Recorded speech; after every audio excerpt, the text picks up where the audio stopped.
gentlemen, this is very, very important in our country.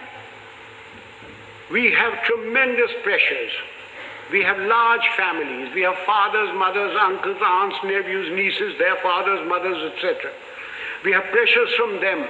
We have pressures from members of parliament. We have pressures from all sorts of people. And we lack the courage to withstand that pressure.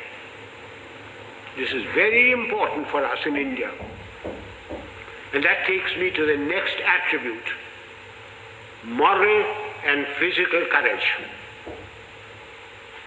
I do not know which is more important, moral courage or physical courage.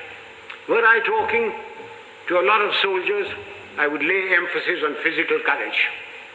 But since I'm only talking to a handful of soldiers, and mostly civilians, I will lay emphasis on moral courage. What is moral courage? Moral courage is the ability to distinguish right from wrong. And having distinguished that, you must have the courage to stand up and say your piece, irrespective of what your superior thinks, irrespective of your colleagues, irrespective of your subordinates. You must have the courage to say so. A yes man is a horrible man. He must be shunned. He is a disgrace. He may rise very high. He may become a minister. He may become a field marshal,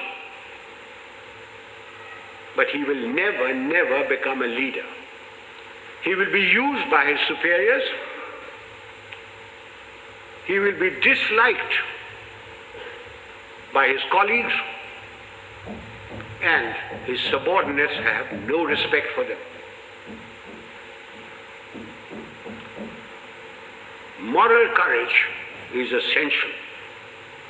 Now, since you wanted to know some examples of moral courage from my past, I will give you a little story. In 1970, when General Yahya Khan put all the pressure on East Pakistan as it was then, and refugees started coming to India, there was a cabinet meeting. I remember the date very well, 28th of April. I was summoned. I had a very strong Prime Minister and Mrs. Gandhi, who ranted and raved at me, said, "What are you doing about it? I've got so many refugees. The Chief Minister of Bengal has just sent me a telegram. The Chief Minister of Tripura has done this. The Chief Minister of Assam is writing that there are more Bengalis there than their own population. What are you doing about it?" And I said, "Nothing. Got nothing to do with me. Nothing to do with me." And she said, "I want you to go in and take action." And I said, "Do you know what that means, Prime Minister?" And she said, "No." I said, "It means war." And she said, "I don't mind if there's war." So I said, "May I please quote from the Bible, the first book, the first chapter, the first verse? God said, 'Let there be light,' and there was light. And you say, 'Let there be war,' there be war. Are you ready?" I'm not ready. I'm not prepared. It is not the right time to go in. The monsoon will break very shortly, and the whole of East Pakistan will be a swamp. I will not be able to operate. The Air Force will not be able to operate. April is a month when we glean the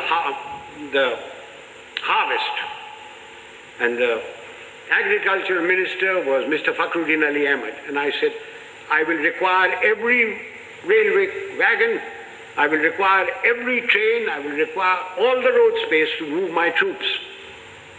And you will not be able to move your harvest. And then if there is a famine, don't blame me." And I said, the passes in the Himalayas start opening now, the snow melts.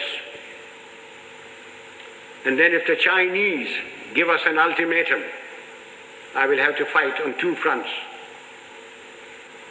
And then the External Affairs Minister, a Khalsa, Sardar Swaran Singh, said, do you think China will give ultimatum? And I said, you are the foreign minister, you tell me. And then my own minister, Jagjeevan Ram, who couldn't call me Sam, he used to call me Sham.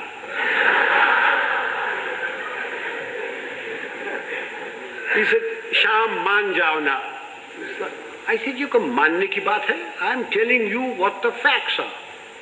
And I said, if you want me to do this, Prime Minister, I guarantee you 100% defeat. Now, Prime Minister, give me your orders. And there was dead silence. And she turned round and said, the cabinet will meet at 4 o'clock. This happened at 10:30 in the morning. So, as the cabinet ministers walked out, I, being the junior most man there, was the last to go. She said, Chief, will you stay behind? So I shut the door and I said, Prime Minister, before you speak, do you wish me to send in my resignation on grounds of health, mental or physical? I said, oh, sit down. He said, everything you told me correct? I said, it's my job to fight. It's my job to tell you. If your father in 1962 had me as his commander-in-chief, the country would not have been disgraced. The army would not have been beaten. But the army chief did not have moral courage of turning around and telling him he wasn't ready. So she said, all right, you know what I want? And I said, yes, I know what you want. And I must be allowed to do it my own way.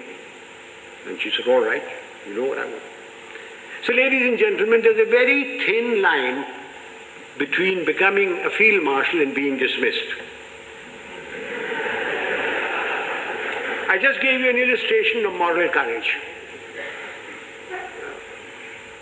Of course, I didn't worry very much because my wife had money. If I'd gone, she would have looked after me.